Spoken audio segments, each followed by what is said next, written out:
Hello बच्चों, let's see this question. This question is about true false statement. और आपका statement क्या है? True the false statement about speed of transverse waves on a stretched string.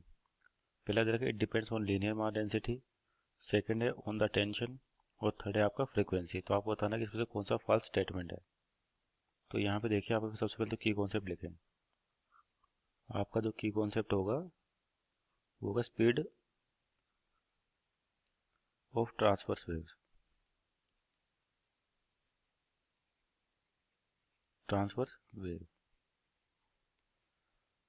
तो देखिए यहाँ पे अगर आपको स्ट्रिंग दे रखी होती है, सपोज करिए स्ट्रिंग है और यहाँ पे मान लीजिए सोर्स है आपका, सिर को हल्का सा डिस्टर्बेंस दिया तो ट्रांसवर्स वेव्स क्या होती है जिसमें जो पार्टिकल के वाइब्रेशन है वो डायरेक्शन ऑफ प्रोपोगेशन के परपेंडिकुलर हो.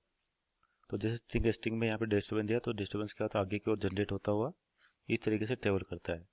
मीन्स ये जो पार्टिकल्स हैं अपने पास यहाँ पर अपनी मीन पोजिशन के परपेंडिकुलर वाइब्रेट करते हैं. और डायरेक्शन ऑफ प्रोपोगेशन क्या होता है? Perpendicular to direction of vibration. तो ये तो होगी डायरेक्शन ऑफ प्रोपोगेशन. और ये पार्टिकल का वाइब्रेशन हो गया कि perpendicular to direction of propagation. Particle अपनी मीन पोजीशन पे करते वाइब्रेट करते हैं.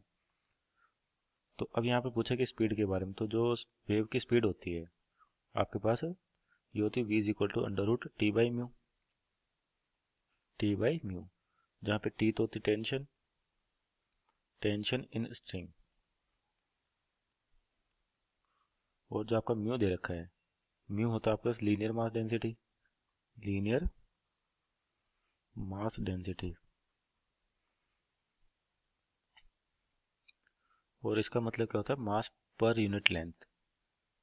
मास पर यूनिट लेंथ. तो आपके पास जो स्पीड होती है वेव की, हमारा डेंसिटी ऑफ द स्ट्रिंग, तो स्टेटमेंट सही है आपका. दूसरा depends on the tension in the string, ये भी सही है. तीसरा it depends on the frequency of the wave. तो ये फ्रीक्वेंसी पे डिपेंड नहीं करती. बेसिकली फ्रीक्वेंसी क्या होता है? सोर्स की प्रॉपर्टी होती है आपके पास जो डिस्टर्बेंस जनरेट करती है अपने पास यहाँ पे. तो अपने को फर्स्ट स्टेटमेंट बताना है, मीन्स ऑप्शन नंबर 3. मतलब थर्ड स्टेटमेंट आपका दो है वो गलत हो. तो ऑप्शन देखे यहाँ थे. पहला देखा है 1 ओनली, 2 ओनली. तीसरा देखा है सी थर्ड ओनली. और चौथा है 1 2 3. तो means option number C is right answer, क्योंकि आपको फर्स्ट स्टेटमेंट बताना. तो फर्स्ट स्टेटमेंट क्या आपका कि आपके पास जो वेव है फ्रीक्वेंसी पे डिपेंड करती है, जो फॉल्स है. That is option number C is right answer. Hope you understood. Best of luck.